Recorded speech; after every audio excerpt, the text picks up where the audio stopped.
हमारे साथ डॉक्टर अशोक सेठ जुड़ेंगे। जिस तेजी के साथ कोरोना के मामले बढ़ रहे हैं, लोगों में बहुत कंफ्यूजन है। इस कंफ्यूजन को दूर करने की हमारी कोशिश है एबीपी न्यूज की।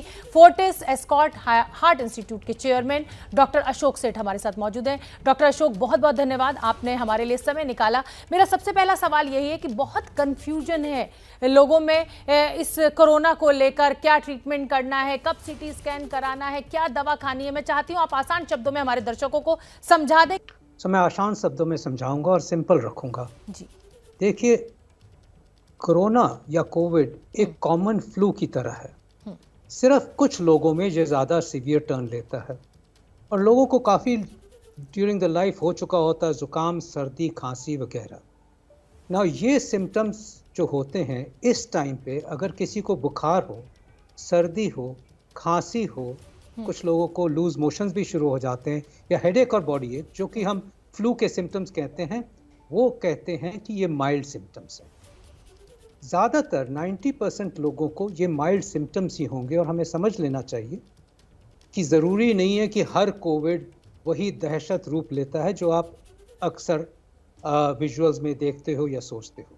जी। हाँ, इसमें 10% लोग स्पेशली जिनकी इम्यूनिटी कम होती है, जो एल्डरली लोग हैं, इनको डायबिटीज़, हाइपरटेंशन, हार्ट डिजीज़ है, या जो कैंसर की दवाइयाँ हैं और कैंसर की दवाइयाँ ले रहे हैं, या जिनको पहले ही लंग प्रॉब्लम होती है, उनको ये ज़रा सीवियर हो सकता है।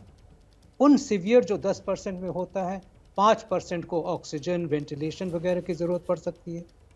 तो हमें इस सोच पे चलना है कि अगर हमारी इम्यूनिटी अच्छी है, अगर हम ठीक ठाक हैं, अगर हमारे पास कोई कोमोर्बिडिटीज़ नहीं है, तो ज़्यादातर चांसेस यही हैं कि हम माइल्ड डिजीज़ होगी और हमको छू के निकल जाएगी। दूसरा, जो आपके ब्लड टेस्ट हैं, जिनके ऊपर हमें पता चल जाता है कि इन्फ्लेमेटरी मार्कर्स, जैसे आपने सुना होगा, सीआरपी है, डी डाइमर है, फेरेटिन है, वाइट सेल काउंट है, ईएसआर है, ये सब बढ़ने शुरू हो जाते हैं।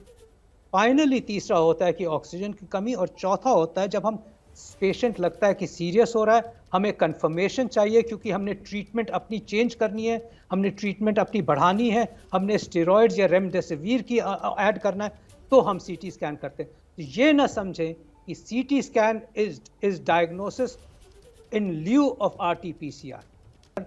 जो बैकलॉग्स हैं तो वो 24 घंटे 48 घंटे में नेगेटिव आएगा, फिर करेंगे तो फिर 5 दिन आपके इसी में गुजर जाएंगे। तो सिचुएशन अगर सीरियस हो रही है, ऑक्सीजन अगर गिर रही है, बुखार अभी लंबा चलते जा रहा है, सीरियस सिचुएशन अगर बढ़ रही है, तो फिर आरटीपीसीआर को कोई रोल नहीं है। हम तो ये सोच के चल लेते हैं कि ये कोविड है ही और इसको हमें सीटी स्कैन से ही देख लिया जाए, बिकॉज 5 डेज के बाद लंग्स में टिपिकल फीचर्स आने शुरू हो जाते हैं और वो हमें इंडिकेशन दे देते हैं कि हाँ, ये कोविड है। अब सेकेंड फेज की ट्रीटमेंट, जो कि स्टेरॉइड्स वगैरह शुरू करने की ज़रूरत है।